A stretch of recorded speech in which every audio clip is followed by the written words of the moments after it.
बोली सदगुरुदेव भगवान की जय। वागेश्वर धाम की जय। तुलसी पीठाधीश्वर महाराज की जय। संत समाज की, भक्त समाज की जय जय श्री राधे। देखो, अधिक समय तो हम नहीं लेंगे।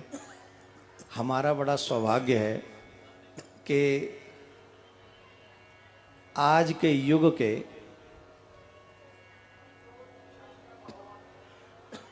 हम सभी के, जैसे कहते हैं वैराग्य के चक्र चूड़ामणि, वैसे ही ज्ञान के चक्र चूड़ामणि महाराज श्री हम सब के मध्य में विराजमान।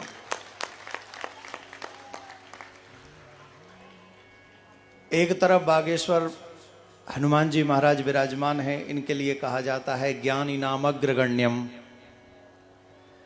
चारों युग के समस्त ज्ञानियों में अग्रगण्य श्री वागेश्वर बालाजी हनुमान जी महाराज को वर्तमान समय के सर्वश्रेष्ठ ज्ञानी श्री जगत गुरु जी महाराज भगवान श्री राम की, हनुमान जी की कथा सुना रहे हैं। ये कितना सुंदर, बड़ा सुंदर उत्सव इस समय चल रहा है। और इस कथा को सुनकर मैं निश्चित कह सकता हूं कि भगवान श्री राम और श्री हनुमान जी महाराज इस कथा मंडप में विराजमान है और अपनी प्रसन्नता पुष्प वृष्टि करके हम सबको अनुभव भी करा रहे हैं। ये महाराज श्री का अद्भुत ज्ञान, मेरा बड़ा सौभाग्य है। मैं बचपन में महाराज श्री की, जब महाराज जी ने खुद ही कहा, हमारे तो पिता तुल्य नहीं दादा तुल्य, और जिस तरीके का स्नेह इस बालक को मिला है जगत गुरु भगवान से, हम कहते हैं शायद उस आशीर्वाद का ही फल है कि आज हम भगवान की कथा थोड़ी बहुत कह पाते हैं। आपके आशीर्वाद का ही फल है। इसीलिए हम कहते हैं भक्ति बचपन में करनी चाहिए। जो लोग कहते हैं ना कि बुढ़ापे में करेंगे टांग टूट जाएंगे, कभी नहीं होगी।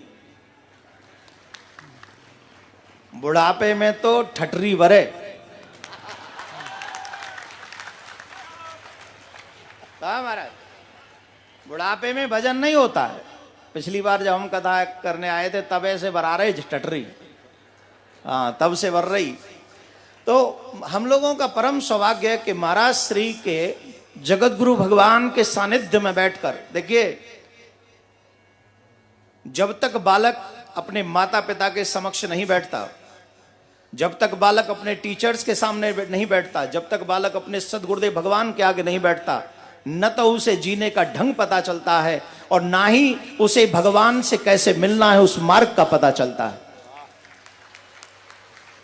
अगर संसार को जानना है तो माता पिता, दादी दादा, इन सब का सानिध्य करना ही पड़ेगा। हाउ टू लिव लाइफ, जीवन जीना कैसा है वो सिखा देंगे, टीचर्स सिखा देंगे। लेकिन जैसे सदगुरुदेव भगवान ने आज कथा में कहा कि प्रभु पहचान परयु कपि, प्रभु को पहचानोगे कैसे मेरे प्यारे? जब तक जीवन में गुरुदेव का पदार्पण नहीं होगा तब तक आप प्रभु को पहचान नहीं सकते। प्रभु को पहचानने के लिए सदगुरुदेव भगवान की आवश्यकता है, जगत गुरु भगवान की आवश्यकता है। आज हम यहां बैठकर ऐसी ऐसी बातें सुन रहे जो कभी नहीं सुनी। हनुमान जी महाराज, हम तो कह रहे हैं पूरी रामायण हो गई, पूरी राम कथा का दर्शन हो गया। क्या नहीं हुआ बताइए?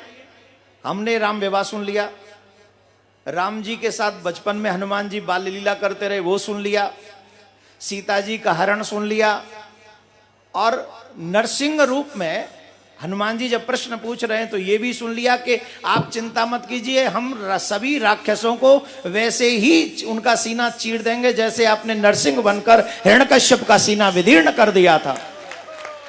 तो ये रावण वध भी हो गया, राज्याभिषेक रह गया है। तो हमने महाराज श्री का दर्शन कर लिया, जगत गुरु भगवान का, तो ये राज्याभिषेक भी हो गया। और बड़े सौभाग्य की बात है, कल ही राज्याभिषेक करा के पधार रहे हैं महाराज जी।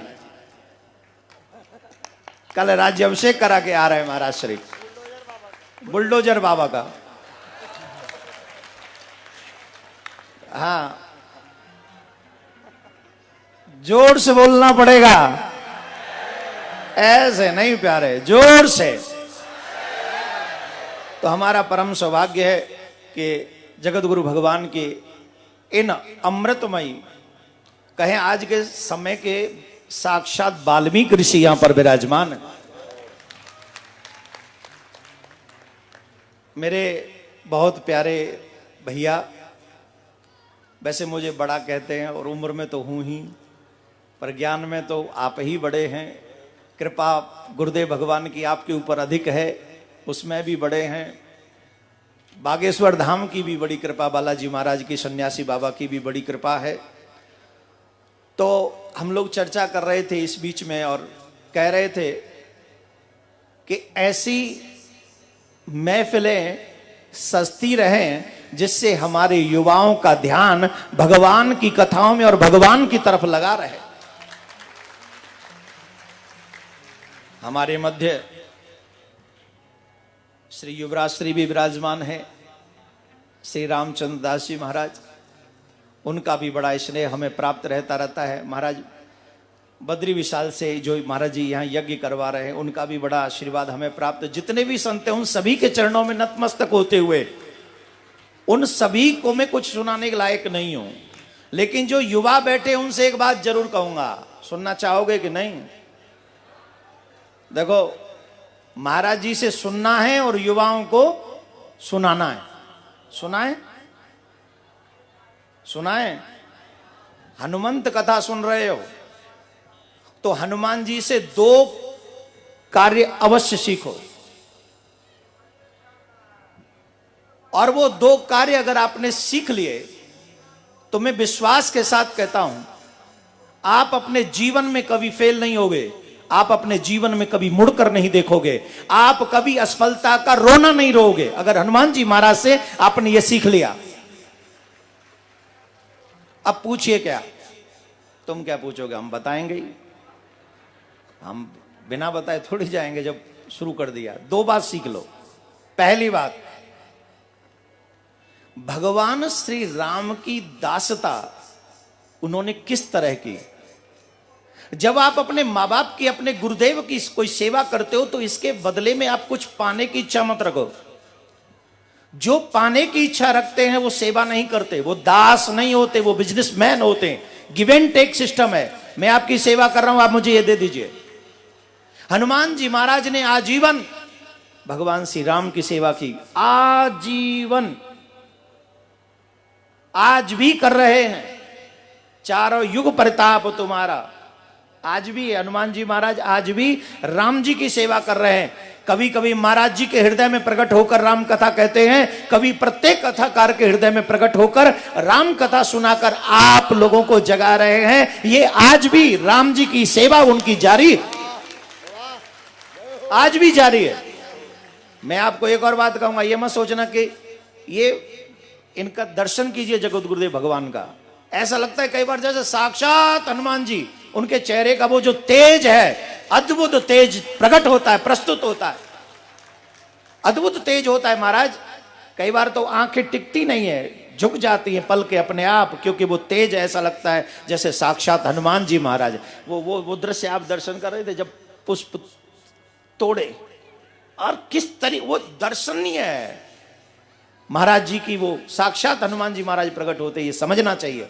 मेरा भाव तो यही है, तुम्हें जो समझना तुम समझो, समझदार तो समझ ही जाएंगे, बाकी सबकी ठटरी जो हो सो। तो हम कहां थे? पहली बात, सेवा करो, बदले में कुछ पाने की इच्छा मत करो। जो सेवा करके बदले में कुछ पाना नहीं चाहता उसी को कहते हैं दास। हनुमान जी ने कभी नहीं चाहा, और रामचरितमानस कहता है कि सबते सेवक धर्म कठोरा। सेवक का बड़ा कठोर है उस सेवा का पालन करना, लेकिन आपको करना चाहिए। कम से कम 3 लोगों के प्रति वो सेवा हमेशा बनी रहे, माता, पिता और गुरु। इन 3 की सेवा करो, बदले में कुछ मत चाहो, पहली बात। दूसरी बात, हनुमान जी महाराज से सीखो। आजकल के बच्चे, अभी 12th और 10th के एग्जाम शुरू हो गए, उनसे पूछो कैसा चल रहा है तुम्हारी पढ़ाई, बोल 2 घंटे तो ठीक लगता है। क्यों नहीं लगता है? क्योंकि गोल याद नहीं है, लक्ष्य ध्यान नहीं है, फोकस नहीं है। हनुमान जी महाराज को बिना विश्राम किए 100 योजन उड़ना था, 100 योजन लंबा जाना था।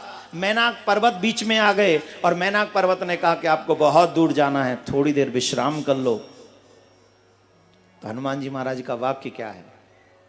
राम काज कीनेउ बिनु मोहि कहां विश्राम। जब तक मैं भगवान श्री राम का कार्य सिद्ध न कर लूं तब तक मैं विश्राम नहीं कर सकता, नहीं कर सकता। आप भी इस बात को गांठ मार के रख लो। अगर आपके जीवन का कोई उद्देश्य है, उद्देश्य को पाना चाहते हो, सफलता प्राप्त करना चाहते हो, चाहे 25 बार फेल हो जाओ फिर भी 26वीं बार ट्राई करो, क्योंकि तब तक फेल नहीं होगे जब तक तुम मन से हार नहीं जाओगे। और जिस दिन मन से पहली हार में हार जाओगे तो तुम कभी जीत नहीं सकोगे। चींटी पहाड़ चढ़ती है, 20 बार गिरती है, 21वीं बार चढ़ जाती है, तो तुम चींटी से तो बड़े हो, चींटी से बड़े हो। और उस देश को, उस शब्द को, उनके उस सूत्र को याद रखो, राम काज कीनेउ बिनु मोहि कहां विश्राम। आखिरी बात, यहां जन समुदाय जो उपस्थित है उनसे भी मैं निवेदन करूंगा, क्योंकि महाराज जी ने कहा कि हनुमान जी महाराज, जो बागेश्वर वाले हनुमान जी महाराज हैं, वो सबके संकटों का नाश करते हैं। जो इनकी शरण में आ जाता है उनकी रक्षा करते हैं। कितना सुंदर सूत्र महाराज श्री ने हम सबको बता दिया। संकट कटे मिटे सब। रोज हनुमान चालीसा करते पर बिलीव नहीं है, विश्वास नहीं है। जिस दिन विश्वास के साथ बागेश्वर धाम आना प्रारंभ कर दोगे तो भूत पिशाच निकट नहीं आवे, महावीर जब। ये तो तुलसीदास जी ने लिखा है, हमारा कुछ अलग से है। बोले क्या? भूत पिशाच निकट नहीं आवे, हनुमान जब पूछ घुमावे। जब बालाजी महाराज अपनी पूछ घुमाएंगे तो कोई भूत पिशाच नहीं आएंगे, कोई भी नहीं झांक सकता। सिर्फ आप विश्वास कीजिए इस बात पे, आप इस बात पे विश्वास करें। और जितना भी जन समुदाय यहां पर बैठा हुआ है, मैं आप सबसे एक और प्रार्थना करूंगा। वैसे तो मैं सरकार से प्रार्थना करूंगा, भारत सरकार से भी एक प्रार्थना करूंगा कि जितने भी भारतवर्ष में तीर्थ हैं वहां पर मदिरा और मांस पूर्णतः बंद करना चाहिए, पूर्णतः बंद करना चाहिए। और जब तक यह कार्य सिद्ध नहीं होता तब तक प्रत्येक सनातनी को यह कसम खानी चाहिए कि जहां जहां हमारे देव स्थान हैं वहां पर हम मद्यपान नहीं करेंगे, हम वहां पर मांस भक्षण नहीं करेंगे, तीर्थ की मर्यादा हम बनाए रखेंगे। ये बात बुंदेलखंड में जो कुंभ चल रहा है, अब मैं यहां आकर अगर कुंभ की बात कर रहा हूं तो कुंभ वही होगा जब घर घर में सनातन पूजा जाएगा, घर घर में जब आरती, मंदिर में पूजा होगी और बच्चों के माथे पे तिलक, गले में कंठी, हाथ में कलावा और मुख पे हनुमान का नाम होगा, तभी एक सच्चा और अच्छा हिंदुस्तान होगा, तभी सच्चा और अच्छा हिंदुस्तान होगा। आज हम लोग कहते हैं मेरा भारत, क्या बोलते हैं? मैं भी बोल रहा हूं, पर ईमानदारी से दिल पे हाथ रख के देखो, जिस घर में 4 शराबी हों, क्या ऐसा भारत चाहते हम? नहीं चाहते ना। तो कम से कम ये हमारे हाथ की बात है, अपने घर से मदिरा निकाल दो, अपने घर से मांस को निकाल दो और क्या करें? माथे पे तिलक, गले में कंठी, हाथ में कलावा, मुख पे हनुमान जी का नाम। और यही है सच्चे हिंदू की पहचान। इस पहचान को बुलंद करो बुंदेलखंड में, बुलंद करो बुंदेलखंड में।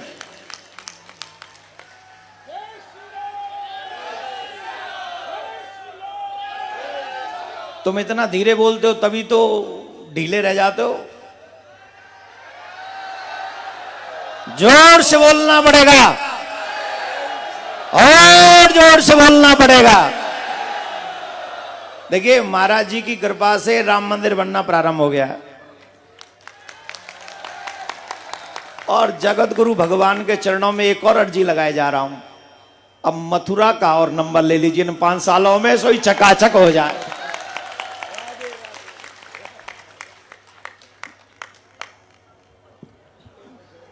मैं आपको आश्वस्त करता हूं कि बहुत जल्दी क्रम से अ, क और म अयोध्या पूरा हो गया। काशी और मथुरा की बारी है। जैसे मेरे वक्तव्य ने अयोध्या में रंग खिलाया, उसी प्रकार मथुरा को भी हम मुक्त करके रहेंगे।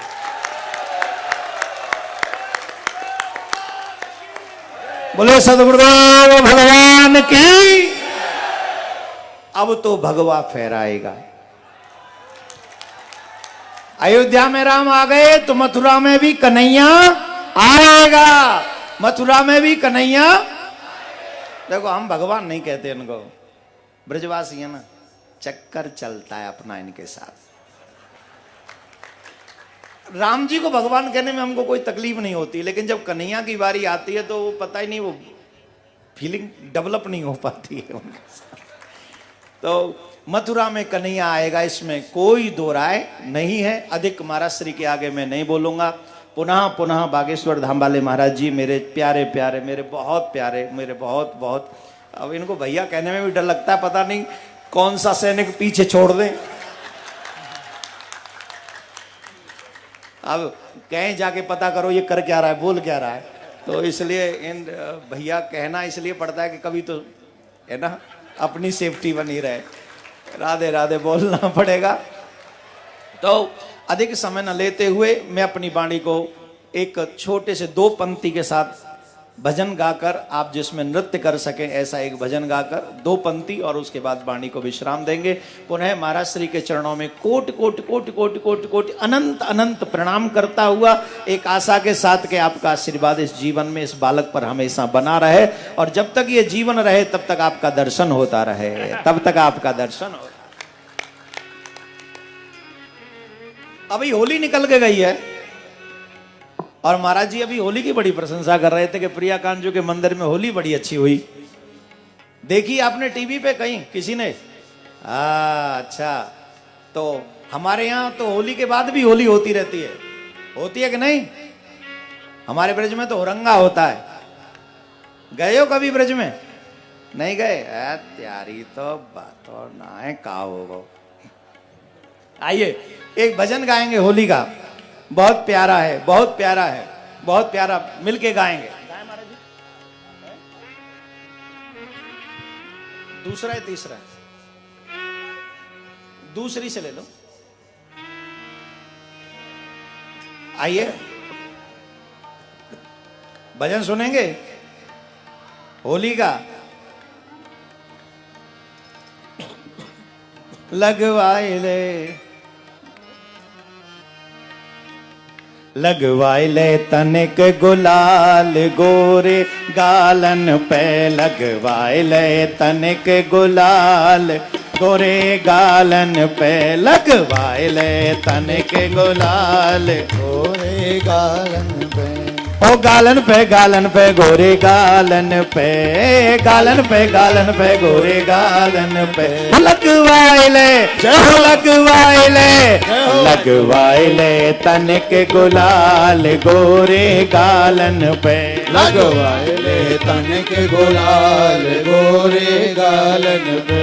ओ टोल बनाए के नंद दुलारो, टोल बनाए के नंद दुलारो, बरसाने में आए पधार्यो, बरसाने में आए पधारो, ओ बरसाने में आए पधार्यो, बरसाने में आए पधारो। हो चले टेढ़ी मेढ़ी चाल गोरे गालन पे, चले टेढ़ी मेढ़ी चाल गोरे गालन पे, लगवाए ले तनिक गुलाल गोरे गालन पे, लगवाए ले तनिक गुलाल गोरे गालन पे। ओ घेर लिए सब गैल गिरारे, घेर लिए सब गैल गिरारे, ओ घेर लिए सब गैल गिरारे, घेर लिए सब गैल गिरारे। अरे नंद के बादर फारे, अरे नंद के बादल फारे, अरे नंद के